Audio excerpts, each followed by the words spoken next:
Welcome to IAC railway recruitment board under graduate NTPC post. మనం దేనికోసం అయితే ఎదురు చూస్తున్నాము.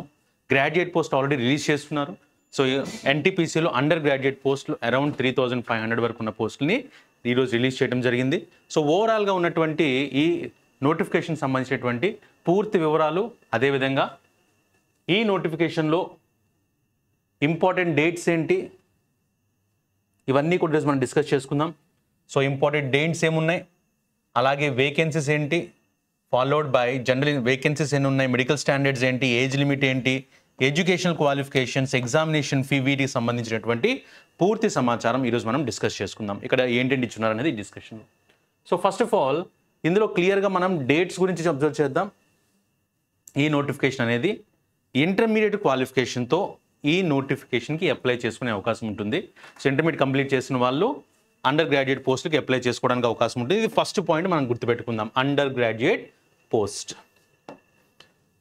రైట్, అండర్ గ్రాడ్యుయేట్ పోస్ట్కి సంబంధించి నోటిఫికేషన్ ఇది. ఫస్ట్ ఈ నోటిఫికేషన్ వచ్చి అప్లై చేసుకోవడానికి 21/9/2024 నుంచి అవకాశం ఉంది అప్లై చేసుకోవడానికి. అదేవిధంగా ఈ 20వ తారీఖు అంటే అక్టోబర్ 20వ తారీఖు వరకు కూడా మనకు టైం ఇవ్వడం జరిగింది. అంటే ఆల్మోస్ట్ 1 మంత్ వరకు టైం ఇవ్వడం జరిగింది ఈ నోటిఫికేషన్ సంబంధించి అప్లికేషన్ పెట్టుకోవడానికి. అదేవిధంగా ఫీ పేమెంట్ చేసుకోవడానికి ఎక్స్ట్రా 1 డే వరకు ఉంటుంది. అలాగే మీరు అప్లై చేస్తున్నప్పుడు ఏమైనా మిస్టేక్స్ చేస్తుంటే ఆ మిస్టేక్స్ని రెక్టిఫై చేసుకోవడానికి కూడా మనకి date of modification for window for corrections in application form with payment of modification fee. అంటే అది ఒకసారి ఏదైనా మీరు మిస్టేక్ చేశారు, మిస్టేక్ చేసిన తర్వాత దాన్ని మళ్ళీ మోడిఫై చేసుకోవాలి, అంతే తప్ప బ్లఫ్ చేయొద్దు. ఈసారి ఇలా మిస్టేక్ అయింది కదని చెప్పి వేరే డీటెయిల్స్ ఎంటర్ చేస్తూ ఉంటే తప్ప చేస్తే మాత్రం ఖచ్చితంగా మీ అప్లికేషన్ అనేది రిజెక్ట్ అవుతుంది, మీ అకౌంట్ కూడా బ్లాక్ చేయడం జరుగుతుంది. కాబట్టి ఏదైనా మిస్టేక్ ఉంటే ఆ మిస్టేక్ని రెక్టిఫై చేసుకోవడానికి మీకు టైం ఇస్తారని చెప్పారు. సో డేట్ ఫర్ మోడిఫికేషన్ అది కూడా ఎప్పుడు ఇస్తారని చెప్పారు, 23/10/2024 నుంచి నవంబర్ 1వ తారీఖు వరకు టైం ఇస్తానని చెప్పారు. కాబట్టి అప్లికేషన్ ఫిల్ చేసినప్పుడు ఏదైనా మిస్టేక్ వచ్చి మీరు సబ్మిట్ కొట్టేసిన తర్వాత తెలుసుకున్నారు మిస్టేక్ అని, దాని గురించి ఎటువంటి టెన్షన్ లేదు. మళ్ళీ మోడిఫికేషన్కి టైం అయితే ఇస్తారు, అది గుర్తుపెట్టుకోండి. దయచేసి దాన్ని మాత్రం ఎవరు కూడా బ్లఫ్ చేయొద్దు. ఇంకొకసారి మళ్ళీ ఇంకొక వేరే డీటెయిల్స్ ఎంటర్ చేస్తే మాత్రం మీరు ఇబ్బంది పడతారు.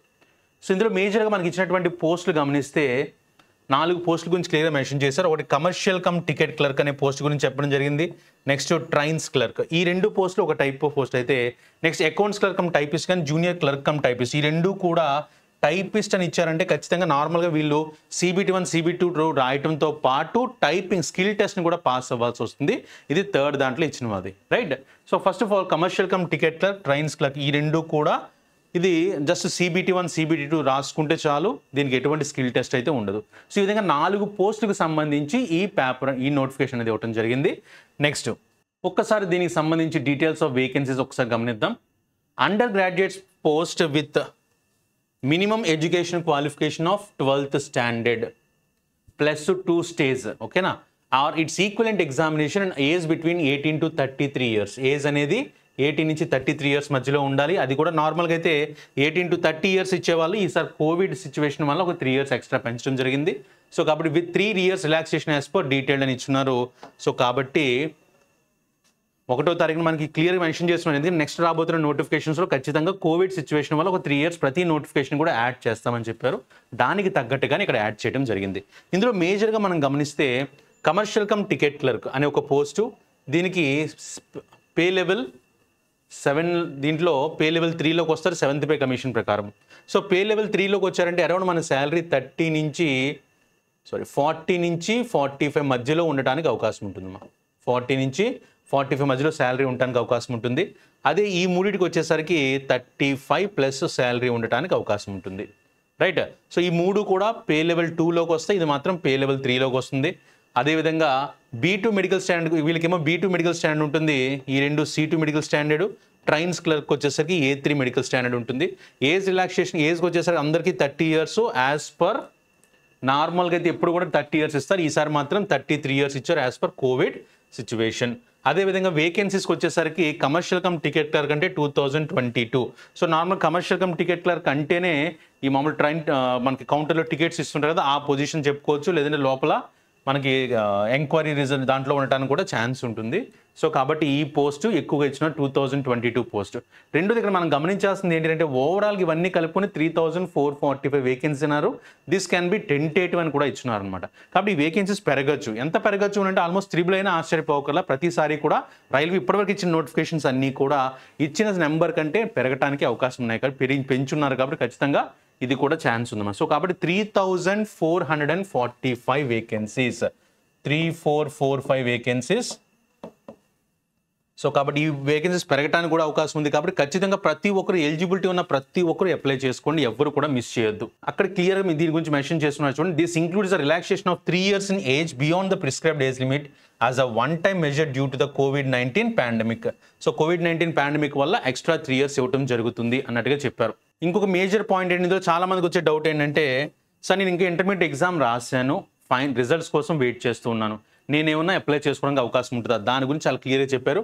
Candidate should ensure that they process all the eligibility conditions prescribed for the post as on the closing date of online registration as on 2010. So candidates waiting for final results, ఎవరైతే final results కోసం wait చేస్తూ ఉన్నారో of prescribed education qualification should not apply. So qualification ఏదైతే mention చేస్తున్నారో +2 qualification అనేది, ఆ qualification సంబంధించిన results కోసం వెయిట్ చేస్తున్న వాళ్ళు ఎవరు కూడా ఈ నోటిఫికేషన్కి అప్లై చేసుకోవడానికి అవకాశం లేదు. అది చాలా క్లియర్గా మెన్షన్ చేస్తున్నారు, జాగ్రత్తగా చూసుకోండమ్మా. ఒకవేళ మీకు ఇంకా డౌట్ ఉంటే ఇక్కడ చూడండి, ఏ పాయింట్లో చెప్పారో కూడా చెప్తా, అది ఒకసారి మళ్ళీ మీరు క్లియర్గా చదువుకున్నా మీకు అర్థమవుతుంది. ఇక్కడ ఫస్ట్ దాంట్లోనే మనకి 4th దాంట్లోనే ఇచ్చున్నారు క్లియర్గా దానికి సంబంధించిన ఇన్ఫర్మేషన్. తర్వాత ఇది అప్లై చేసేటప్పుడు కూడా చాలా జాగ్రత్తగా ఎలా అప్లై చేసుకోవాలి. Candidate should have their own mobile number, valid and active personal email ID and keep the same mobile email active for the entire duration of recruitment అని ఇచ్చారు. అంటే ఏదో జస్ట్ వేరే ఫ్రెండ్కి చెప్పి క్రియేట్ చేసుకోవడం కాదమ్మా, మన ఓన్ డీటెయిల్స్, మన ఓన్ మొబైల్ నెంబర్, మన ఓన్ ఈమెయిల్ ఐడి రెగ్యులర్గా పనిచేసే దాంతోనే మనం దాన్ని లాగిన్ అవుతాము, దాంతోనే మొత్తం అకౌంట్ అంతా క్రియేట్ చేసుకుంటాము. రెండోది ఏంటంటే ఈ రిక్రూట్మెంట్ ప్రాసెస్ మొత్తానికి అవే వాడాలి. దయచేసి ఎక్కడ కూడా మధ్యలో మార్చేయకూడదు అంటే ఆ యూజర్ నేమ్ పాస్వర్డ్స్ అనేవి పర్ఫెక్ట్గా మనం గుర్తుపెట్టుకోవాలి. అది మాత్రం మనం మైండ్ చేసుకోండమ్మా. నెక్స్ట్ ఇంకొక విషయం ఇచ్చారు, అప్లికేషన్స్ అనేవి ఓన్లీ ఆన్లైన్లో మాత్రమే అప్లై చేయాలి. ఎవరన్నా మీ దగ్గరికి వచ్చి ఇలాంటి జాబ్స్ ఇప్పిస్తాం, డబ్బులు ఇస్తామని చెప్పి ఇలా ఆన్లైన్లో అప్లికేషన్ పెట్టాలి, ఇవన్నీ ఏమైనా చెప్పినప్పుడు మాత్రం దయచేసి నమ్మకండి. ఎందుకంటే applications are to be submitted online only అని చెప్పి చాలా క్లియర్గా మెన్షన్ చేస్తున్నారు. Next candidates can apply only 1 RRB, ఒక RRBకి మాత్రమే అప్లై చేయగలము. Applications to more than 1 RRB అంటే అంటే RRB సికింద్రాబాద్లో ఉంది, భువనేశ్వర్ ఉంది, ఇలా 2-3 అప్లై చేద్దాం అనుకుంటే మాత్రం those applications will be cancelled అన్నట్టుగా ఇచ్చున్నారు అనమాట. Will lead to the rejection of all the applications. ఎప్పుడైతే మీరు ఒకటి కంటే ఎక్కువ సబ్మిట్ చేస్తారో, ఒకటి కంటే 2-3 RRBలకి పెట్టున్నారో ఆబ్వియస్గా వాటిని క్యాన్సిల్ చేస్తాం అన్నట్టుగా చెప్పున్నారు. ఎగ్జామినేషన్ స్టేజెస్కి సంబంధించి ఇన్ఫర్మేషన్ చూద్దాం సార్. ఇక్కడ stages of exam, they shall be 2 stage computer based test followed by computer based typing skill test wear ever applicable అని ఇచ్చారు. అంటే ఖచ్చితంగా ఈ ఎగ్జామ్కి సంబంధించి ప్రాసెస్ అనేది 2 స్టేజెస్లో చేస్తా అని చెప్పారు. ఓకేనా? సో ఫస్ట్ CBT1, CBT2 చేస్తారు, దాని తర్వాత ఖచ్చితంగా స్కిల్ టెస్ట్ అనేది ఉంటుంది. అందరికీ కాదు, కొన్ని పోస్టులకు మాత్రమే. Typing skill test for accounts clerk cum typist and junior clerk cum typist, ఈ 2 పోస్టులు ఏవైతే ఉన్నాయో ఈ రెండింటికి కూడా ఖచ్చితంగా స్కిల్ టెస్ట్ అనేది కండక్ట్ చేయడం జరుగుతుంది. ఇది గుర్తుపెట్టుకోండి. Next subsequently there will B document verification and medical examination. So first CBT1 జరుగుతుంది, CBT1 తర్వాత నెక్స్ట్ CBT2 ఎగ్జామ్ జరుగుతుంది. CBT2 కూడా ఎగ్జామ్ అయిపోయిన తర్వాత ఎవరికైతే ఈ 2 పోస్టులు ఉన్నాయి, ఈ 2 పోస్టులు వాళ్ళకి స్కిల్ టెస్ట్ జరుగుతుంది. అయితే మిగతా 2 పోస్టులకి మాత్రం స్కిల్ టెస్ట్ ఉండదు కాబట్టి దాని తర్వాత వాళ్ళకి document verification followed by medical examination జరుగుతుంది. For commercial cum ticket clerk and trains clerk there shall be 2 stage CBT followed by document verification medical examination. గుర్తుపెట్టుకోండమ్మా, ఉన్న 4 టైపిస్ట్ అండ్ ఎండింగ్లో ఉన్న వాటికి మాత్రమే స్కిల్ టెస్ట్ కండక్ట్ చేస్తారు. అంటే వాళ్ళు 5 స్టేజెస్ పాస్ అవ్వాలి. CBT1, CBT2, skill test, document verification, medical examination 5 pass అవ్వాలి. అలా కాకుండా మనం చూపించినటువంటి కమర్షియల్ కమ్ టికెట్ క్లర్క్ కానీ ట్రైన్స్ క్లర్క్ వీళ్ళిద్దరూ మాత్రం జస్ట్ 4 లెవెల్స్ పాస్ అవ్వాలి. CBT1, CBT2, document verification, medical examination pass అవ్వాల్సి వస్తుంది. నెక్స్ట్ ఇక్కడ షార్ట్ లిస్టింగ్ ఎలా చేస్తారు సార్ అసలు అంటే దానికి సంబంధించిన ఇన్ఫర్మేషన్ ఇచ్చారు. RRB wise short listing for candidates of second stage CBT shall be done at the rate of 15 times of the vacancies. అంటే ఒక 1000 వేకెన్సీస్ ఉన్నాయనుకోండి, 15,000 వరకు షార్ట్ లిస్ట్ చేస్తారు. అంటే 1:15 రేషియోలో వాళ్ళని తీసుకోవడం జరుగుతుంది. The short listing for computer based typing skill test shall be to the extent of 8 times of the vacancies. Computer based typing skill test అంటే ఇప్పుడు నార్మల్గా ఫస్ట్ స్టేజ్ నుంచి సెకండ్ స్టేజ్కి వచ్చేసరికి అరౌండ్ 1:15 రేషియోలో తీసుకుంటారని చెప్పారు. అదేవిధంగా షార్ట్ లిస్ట్ అక్కడి నుంచి స్కిల్ టెస్ట్కి వచ్చేసరికి అంటే CBT 2 పాస్ అయ్యారు, అక్కడి నుంచి స్కిల్ టెస్ట్కి వచ్చేసరికి 1:8 రేషియోలో తీసుకోవడానికి అవకాశం ఉంది. 8 times తీసుకుంటామని చెప్పారు. Based on the merit of the candidates in second stage, when a candidate is qualified in first stage, CBT and shortlisted for the subsequent stages అని ఇచ్చినాడు అనమాట. అంటే CBT 1 ఎగ్జామ్ నుంచి CBT 2 రావడానికి 1:15 రేషియోలో, CBT 2 నుంచి నెక్స్ట్ స్కిల్ టెస్ట్ రావడానికి 1:8 రేషియోలో ఈ విధంగా తీసుకోవడానికి అవకాశం ఉంటుంది. ఈ పాయింట్ గుర్తుపెట్టుకోండి. రైల్వే ఎగ్జామ్స్ కండక్ట్ చేస్తున్నటువంటి బోర్డులో మనకి SC ST క్యాండిడేట్స్కి అందిస్తున్నటువంటి మరొక అవకాశం చూసుకుని free sleeper class railway pass is admissible for SC ST candidates only. SC ST candidates who wish to avail free travel authority will have to indicate yes in the relevant column in the online application and upload valid caste certificate. అంటే మీరు మామూలుగా SC ST వాళ్ళు అయ్యి ఉండి exam apply చేస్తున్నప్పుడే మీకు అప్లికేషన్లో అడుగుతుంది మీరు ఏమైనా ఫ్రీగా ట్రావెల్ చేయడానికి రిక్వెస్ట్ చేసుకుంటారు. ఒకసారి ఎస్ అని పెడితే ఖచ్చితంగా మీరు క్యాస్ట్ సర్టిఫికేట్ సబ్మిట్ చేయాల్సి వస్తుంది. సబ్మిట్ చేస్తే మీకు అవకాశం ఆ ఎగ్జామ్ రాయడానికి మీకు ఫ్రీగా అలౌ చేస్తారు ఎగ్జామ్ సెంటర్ వెళ్ళడానికి ట్రావెల్ చేయడానికి. రైట్ సార్, అది కూడా స్లీపర్ క్లాస్ వరకు అలౌ చేయడం జరుగుతుంది. అది కూడా ఏంటంటే ఆ పాస్ కూడా ఎక్కడి నుంచి వస్తుంది దాని గురించి మీరు టెన్షన్ పడక్కర్లా. మీరు హాల్ టికెట్ డౌన్లోడ్ చేసుకుంటారు. ఎప్పుడైతే మీరు ఆ కేటగిరీకి సంబంధించి ఎగ్జామ్ అప్లై చేసుకునేటప్పుడు మీరు ట్రావెల్ చేయడానికి ఫ్రీ స్లీపర్ క్లాస్ కోసం పాస్ కోసం అప్లై చేస్తారో మీ హాల్ టికెట్తో పాటు అది కూడా మీకు పాస్ కూడా వస్తుంది. ఆ పాస్ని చూపిస్తే మీరు హ్యాపీగా ఎగ్జామ్కి వెళ్ళడానికి అవకాశం ఉంటుంది. నెక్స్ట్ ఈ ఎగ్జామ్ దీనికి సంబంధించి మెడికల్ స్టాండర్డ్స్ చూద్దాం. మెడికల్ స్టాండర్డ్స్కి వచ్చేసరికి A3, B2, C2 అని 3 రకాలుగా ఇచ్చున్నారు కదా. సో ఈ మూడింటికి వచ్చేసరికి A3 అని అంటే ఫిజికల్లీ మామూలుగా ప్రతిసారి కూడా ఫిజికల్లీ ఫిట్ అయితే ఉండాలి ఖచ్చితంగా, అందులో ఇంక ఎటువంటి ఇది లేదు. ఇక్కడ మేజర్గా చూసుకోవాల్సింది ఏంటంటే చూడండి, distance vision 6/9, 6/9 with or without glasses, power of lenses not exceeding 2D దాటి ఉండకూడదు పవర్ అనేది, అది గుర్తుపెట్టుకోండి. నియర్ విజన్ వచ్చి SN 0.6 with or without glasses. Next and must pass test for colour vision. దీని వీళ్ళకి A3 వాళ్ళకి కలర్ విజన్ చూస్తారు, బైనాక్యులర్ విజన్ చూస్తారు, night vision and myopic vision, ఇవన్నీ టెస్టులు కూడా జరుగుతాయి వాళ్ళకి. ఆ టెస్టులన్నీ కూడా పాస్ అవ్వాలి. నెక్స్ట్ B2 వాళ్ళకి వచ్చేసరికి ఫస్ట్ ఆఫ్ ఆల్ ఫిజికల్లీ ఫిట్గా ఉండాలి, ఇది అందరికీ మినిమం క్రైటీరియా సార్. దీంతోపాటు 6/9, 6/12 with or without glasses, power of lenses should not exceed 4D, ఇక్కడ కూడా చెప్పున్నారు 4D దాటి ఉండకూడదు. Near vision SN 0.6 without glasses. When reading or close work is required and must pass test for field of vision binocular vision అనే దాన్ని pass అవ్వాల్సి వస్తుంది. తర్వాత C2కి వచ్చేసరికి ఇప్పుడు కూడా లెవెల్ తగ్గుతూ ఉన్న కొద్దీ మనకు కొంచెం ఎక్కువ లిబర్టీ ఉంటుందన్నమాట. సో C2కి వచ్చేసరికి 6/12 with or without glasses, near vision SN 0.6 combined with or without glasses, where reading or close work is required. So దీంట్లో టెస్ట్ ఏమి ఉండదు, జస్ట్ మామూలుగా చదవడానికి ఉండాలి కాబట్టి దీని వరకు చూసుకుంటే సరిపోతుంది అనమాట. ఈ విధంగా మెడికల్ స్టాండర్డ్స్ ఉన్నాయి. ఎవరికైతే ఆల్రెడీ స్పెట్స్ యూజ్ చేస్తున్నారో దాన్ని ఒకసారి చెక్ చేసుకోండి, ఇక్కడ క్లియర్గా ఇచ్చున్నారు. సో మీ ఒకవేళ మీరు A3 కేటగిరీలోకి వస్తే ఏంటంటే ఉంటాయి, BTకి వచ్చేసరికి ఎలా ఉండాలి విజన్ అనేది ఒకసారి మళ్ళీ క్రాస్ చెక్ చేసుకుంటే సరిపోతుంది. నెక్స్ట్ ఒకసారి very very important age limit అనే దాని గురించి ఒకసారి చూద్దాం. ఏజ్ లిమిట్ దాంట్లో the lower and upper age limit indicated for the post in the vacancy table will be record age on 1/1/2025. So 2025 January 1 కల్లా మీ డేట్స్ ఏజ్ అనేది count చేయబడుతుంది. For 7 CPC level 2 and 3 under graduate level post the date of birth candidate should be between the dates given below అని ఇచ్చున్నారు. ఒక్కసారి జాగ్రత్తగా గమనించడం. Age group వచ్చి 18 to 33 years అని ఇచ్చున్నారు.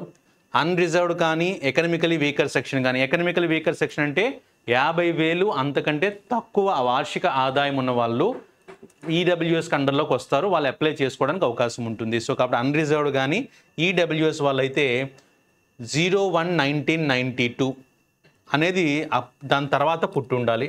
OBC నాన్ క్రిమీ లేయర్లు అయితే 01 అంటే January 2, 1989 తర్వాత పుట్టి ఉండాలి. SC ST వాళ్ళైతే 01/2 అంటే January 2, 1987 తర్వాత పుట్టిన దానికంటే ముందు పుట్టిన వాళ్ళు అవకాశం లేదు. మళ్ళీ ఒకసారి చెప్తున్నా, అన్రిజర్వ్డ్ కానీ EWS వల్ల అయితే 1992 January 2 తర్వాత పుట్టి ఉండాలి. అదేవిధంగా OBC నాన్ క్రిమీ లేయర్ వాళ్ళు అయితే 1989 January 2 తర్వాత పుట్టి ఉండాలి. SC ST వాళ్ళైతే 1987 January 2 తర్వాత పుట్టి ఉండాలి. Lower limit of birth date for all economic categories 2007 ముందు పుట్టి ఉండాలి. 2007 తర్వాత అంటే 18 కంటే తక్కువ ఏజ్ వస్తుంది కాబట్టి 2007 ముందు పుట్టి ఉండాలి. అదేవిధంగా OBC వాళ్ళైతే 1992 తర్వాత, అన్రిజర్వ్డ్ అయితే 1992 తర్వాత, ఓబీసీ వాళ్ళైతే 1989 తర్వాత, ఎస్సీ ఎస్టీ వాళ్ళైతే 1987 తర్వాత పుట్టి ఉండాలి. నెక్స్ట్ వీటిలో the date of birth limits of ST ST and OBC non creamy layer given in this table includes community అని ఇచ్చున్నారు.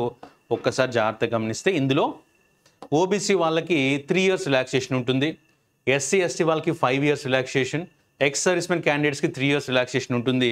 సో కాబట్టి దానికి తగ్గట్టుగా ఏజ్ ఉన్న వాళ్ళు అప్లై చేసుకోవచ్చు. అదేవిధంగా ఎక్స్ సర్వీస్మెన్ అయ్యి ఉన్న అన్రిజర్వ్డ్ ఈడబ్ల్యూఎస్ అయితే ఒకలా ఉంటుంది. ఓబీసీ ఎక్స్ సర్వీస్మెన్ అయ్యి ఓబీసీ అంటే 6 years relaxation, ex servicemen SC ST అంటే 8 years రిలాక్సేషన్ ఉంటుంది.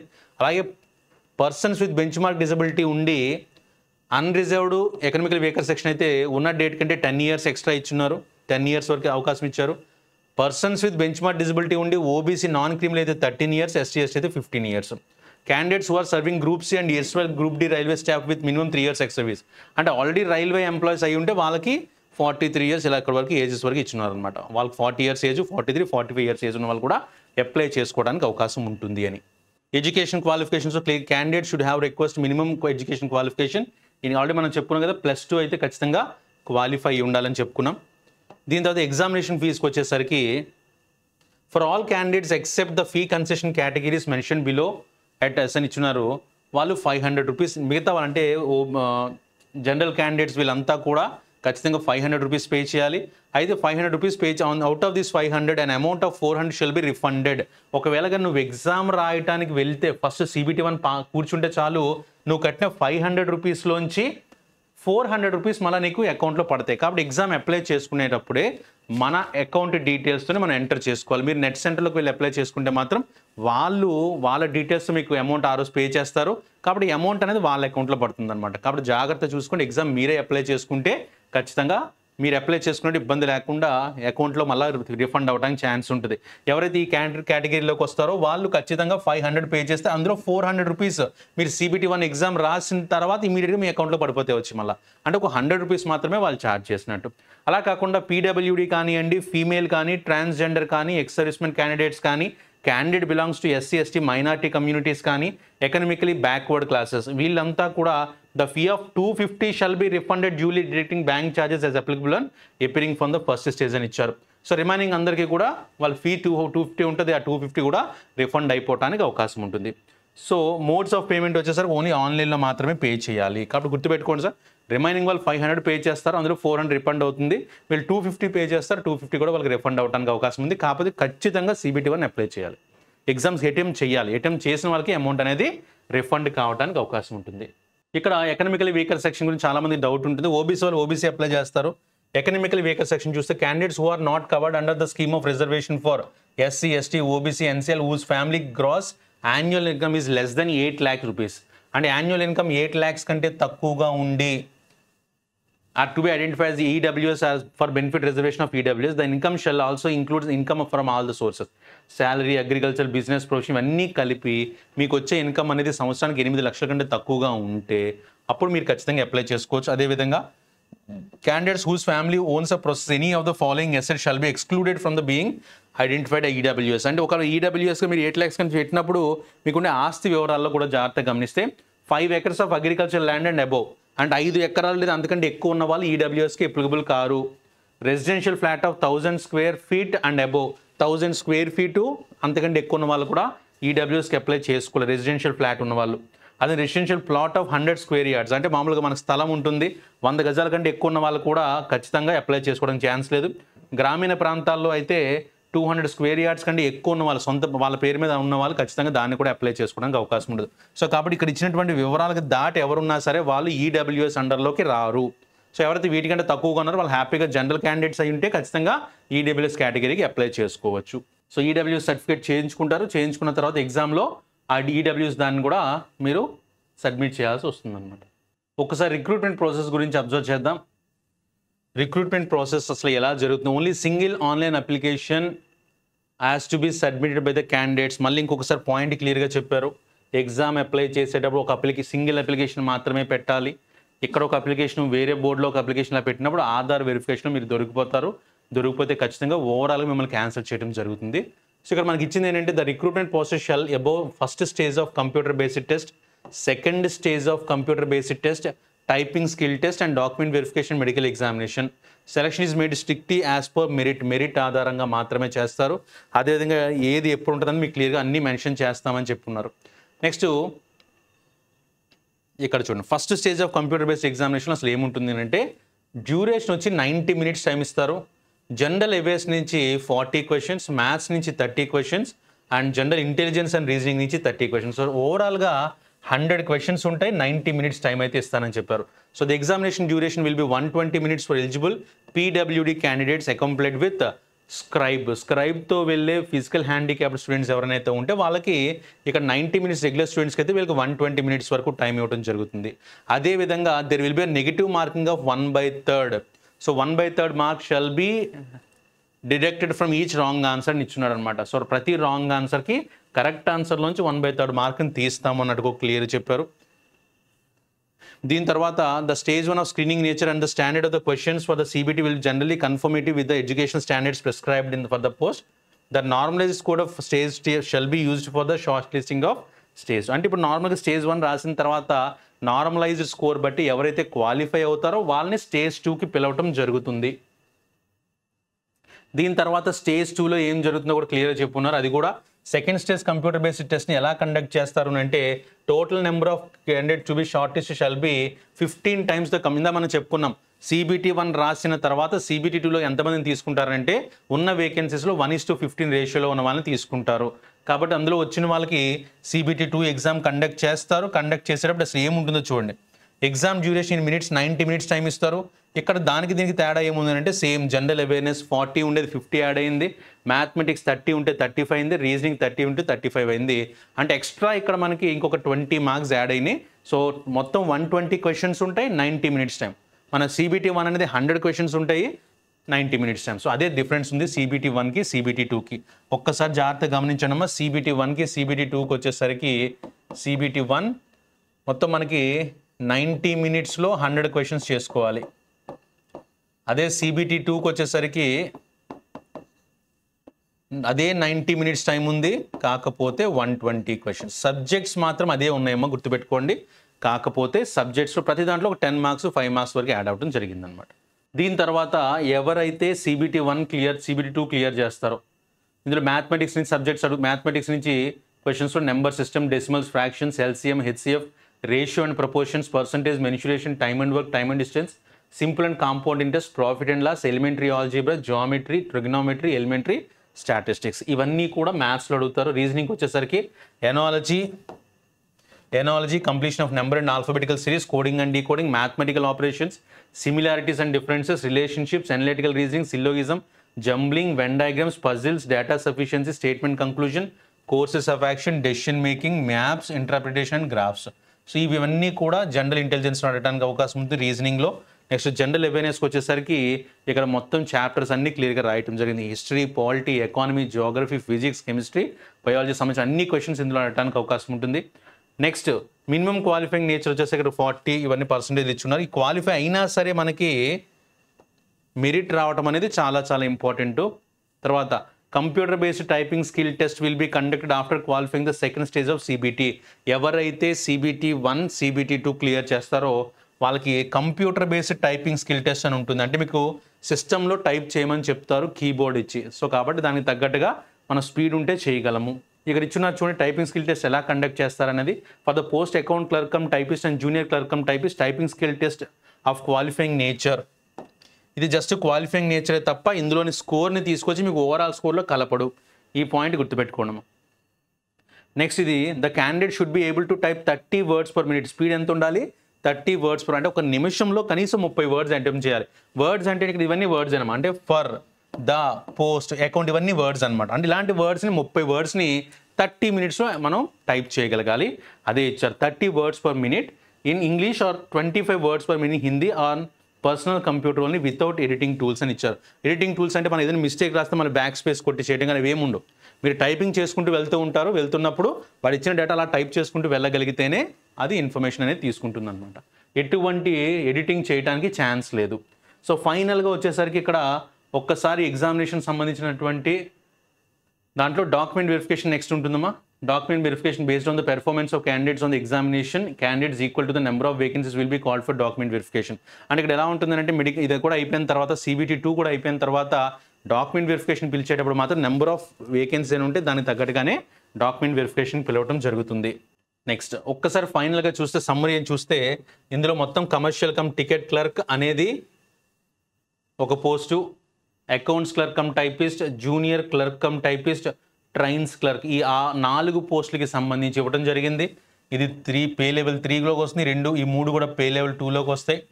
First stage common for all, అందరికీ ఇది కామన్గా ఉంటుంది. స్టేజ్ 2 కూడా అందరికీ కామన్గా ఉంటుంది. కానీ స్టేజ్ 3కి వచ్చేసరికి వీళ్ళిద్దరూ ఖచ్చితంగా స్కిల్ టెస్ట్ పాస్ అవ్వాలి. ఎవరెవరు ఇక టైపిస్ట్ అనే పోస్టులు ఇద్దరు కూడా ఖచ్చితంగా స్కిల్ టెస్ట్ అనేది పాస్ అవ్వాలి. బట్ ఇక్కడికి వచ్చేసరికి వీటికి ఎటువంటి స్కిల్ టెస్ట్ ఉండదు, ఈ 2 పాస్ అయితే సరిపోద్ది. దాని తర్వాత ఆటోమేటిక్గా they will be considered as, ఓకేనా. దీని తర్వాత ఆబ్వియస్గా ఈ 2 అయిపోయిన తర్వాత ఆబ్వియస్గా వాళ్ళని డాక్యుమెంట్ వెరిఫికేషన్కి మెడికల్ ఎగ్జామినేషన్కి పిలుస్తారు. బట్ ఈ 2 పోస్టులకు మాత్రం టైపిస్ట్ ఉన్న 2 పోస్టులకు మాత్రం CBT 1 CBT 2 తర్వాత ఖచ్చితంగా స్కిల్ టెస్ట్ కూడా పాస్ అవ్వాల్సి వస్తుంది. ఇది మాత్రం గుర్తుపెట్టుకోండి. So this is the overall information regarding CBT మనకి ఇచ్చినటువంటి దీనికి సంబంధించిన కంప్లీట్ ఇన్ఫర్మేషన్ సార్ ఇది. సో ఇందులో ఇంకేమైనా డౌట్స్ ఉంటే you can drop comment in this video. So కింద నా ఇచ్చిన దాంట్లో కామెంట్స్లో మీకు ఏమైనా డౌట్స్ ఉంటే పోస్ట్ చేస్తే దానికి తగ్గట్టుగా ఆన్సర్స్ ఇవ్వడం జరుగుతుంది. సో ఖచ్చితంగా 2 తెలుగు రాష్ట్రాల్లో రైల్వే జాబ్ కోసం ప్రిపేర్ అవుతున్నటువంటి మన తెలుగు విద్యార్థులందరికీ కూడా ఒక మంచి అవకాశం అనేది చెప్పుకోవాలి. ఆల్రెడీ గ్రాడ్యుయేషన్ కంప్లీట్ చేసిన వాళ్ళకి గ్రాడ్యుయేషన్ పోస్ట్కి అప్లై చేసుకోవచ్చు, ఇక్కడ ఇచ్చిన అండర్ గ్రాడ్యుయేట్ పోస్ట్కి కూడా అప్లై చేసుకోవచ్చు. అదేవిధంగా ఎవరికైనా ఇంటర్మీడియట్ క్వాలిఫికేషన్ లేదా +2 క్వాలిఫికేషన్ ఉందో ఎలిజిబిలిటీ ఉందో వాళ్ళు ఈ అండర్ గ్రాడ్యుయేట్ పోస్ట్కి అప్లై చేసుకోవడానికి అవకాశం ఉంటుంది. కాబట్టి ఖచ్చితంగా ఈ నోటిఫికేషన్కి సంబంధించిన ఇన్ఫర్మేషన్తో నోటిఫికేషన్కి అప్లై చేయండి. అప్లై చేసిన తర్వాత ప్రిపరేషన్ సీరియస్గా చేసుకోండి. మన అన్ని IAC బ్రాంచెస్లో కూడా రైల్వే బ్యాచెస్ రన్ అవుతున్నాయి. ప్రతిరోజు ప్రతి 6 days ఇప్పుడు ఆల్మోస్ట్ 230th ఎగ్జామ్ ఈరోజు జరుగుతూ ఉంది. సో రెగ్యులర్గా వాళ్ళకి ఎగ్జామ్స్ కండక్ట్ చేయడం కానీ, ఎక్స్ప్లెనేషన్స్ చేయడం కానీ, డౌట్స్ కండక్ట్ చేయడం కానీ, రీల్ ఇంటెన్సివ్ ప్రోగ్రామ్స్ కండక్ట్ చేయడం, ఇవన్నీ స్పెషల్ ప్రోగ్రామ్స్ కండక్ట్ చేసి మన స్టూడెంట్స్ని బాగా తయారు చేయడం జరుగుతుంది. సో ఖచ్చితంగా 100% ఎఫర్ట్ పెట్టండి. ఈ 2024-25 సంవత్సరంలో వచ్చినటువంటి ఈ నోటిఫికేషన్లో పక్కగా జాబ్ సంపాదించే అవకాశం ఉంటుంది. వేకెన్సీస్కి సంబంధించి ఎటువంటి అనుమానం అవసరంలా ఖచ్చితంగా వేకెన్సీస్ టెంటేటివ్ అని ఇచ్చున్నారు కాబట్టి పెరగటానికి అవకాశం ఉంది. సో వేకెన్సీస్ చూసి ఎవరు భయపడి అప్లై చేయడం అయితే ఆపదు. 100% అప్లై చేయండి. ఖచ్చితంగా మంచి జాబ్తో ఈ సంవత్సరం సెటిల్ అవ్వడానికి అయితే అవకాశం ఉంటుంది. All the best. Thank you.